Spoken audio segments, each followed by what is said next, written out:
Okay, students, welcome to the video lecture of Human Methodology Part 2.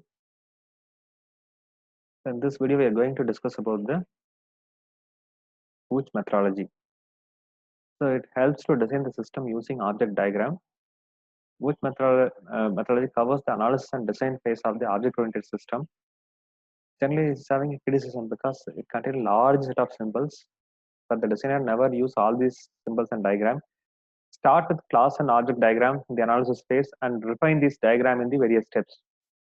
Diagram used in the Booch methods are class diagram, object diagram, state transition diagram, module diagram, process diagram, and interaction diagram.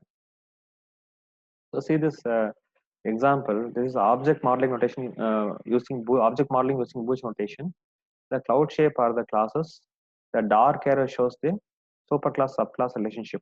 A car is a superclass which contains three attributes: color, manufacturer, and cost. Ford is a subclass of the car which inherits from the car and it is having additional features also. Can have additional features, additional attributes and methods also.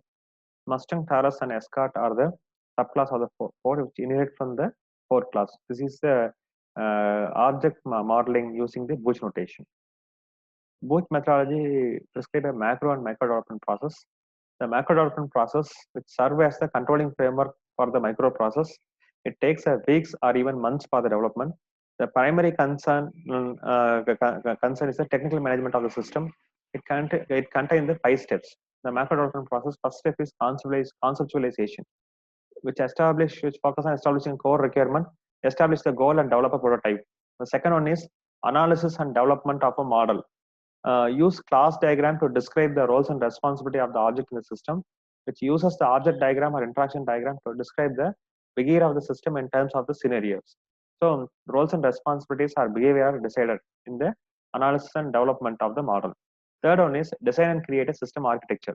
So in this step, uses the class diagram to decide what class exists and how they relate to one another. Use object diagram to decide what mechanisms are used to regulate how the objects collaborate. Third one is use a module diagram to map where each class and object should be declared. Fourth, use process diagram to determine the process allocation to the process. Next, determine the schedule for the multiple process on process. So the first step is evaluation or implementation. It refines the system through iterations. It produces a stream of software implementation or executable releases. The fifth one is maintenance. Make localized changes to add a new requirement or eliminate bugs.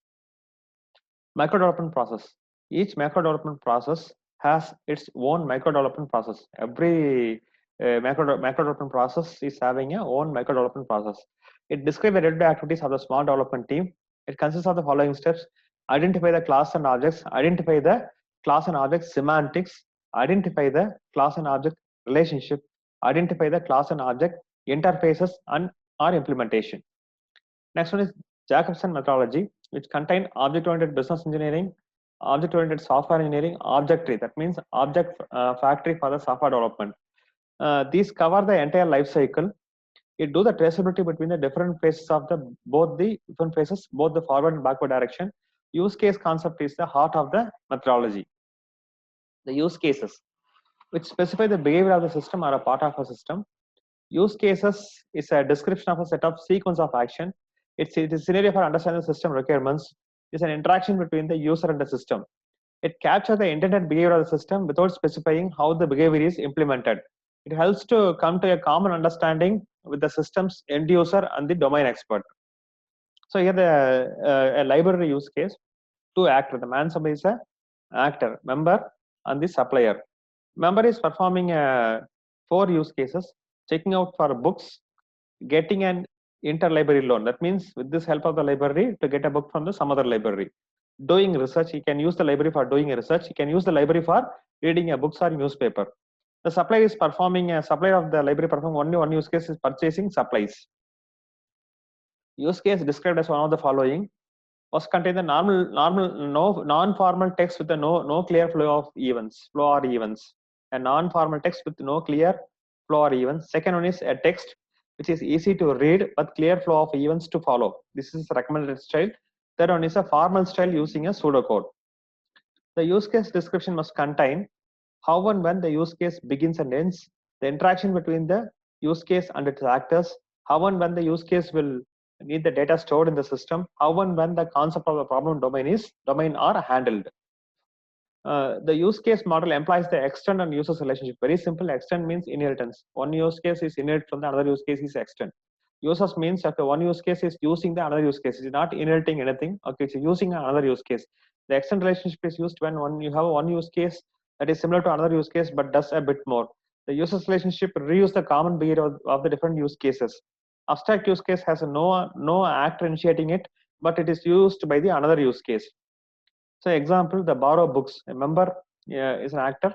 Its use case borrow books, which uses the check the library card. Okay, generally when you go for library card will be checked. Okay, borrow books is use case which uses include stands for users relationship. Check the library card.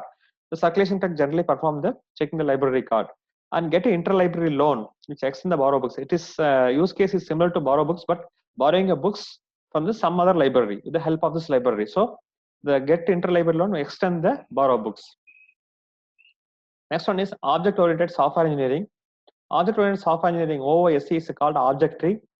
It's a method of object-oriented development with the specific aim to fit the development at the large and real-time system. The development process is called use case-driven development. Okay, see the use case is and bank use case related to bank fund transfer. A customer is an actor and bank employs another actor. NRFC customer, non-resident foreign currency customer, that is NRFC customer. The customer is performing an opening account. Also the bank employee also suppose the opening account, he will access the use case. And customer deposits the fund. The fund got deposited and the calculate bonus. Okay, the use case is extend the deposit fund. Okay, which extend the deposit fund to calculate the bonus. And the deposit fund, the update balance, okay, uses the deposit fund to increase the amount. Okay, when the customer perform the withdraw fund, also the update balance account, okay, withdraw funds also uses the update balance. Okay, okay, in this case the balance will be decreased. The deposit fund and as well as withdraw fund which uses the update balance use case, and the NRFC customer is performing use case convert currency.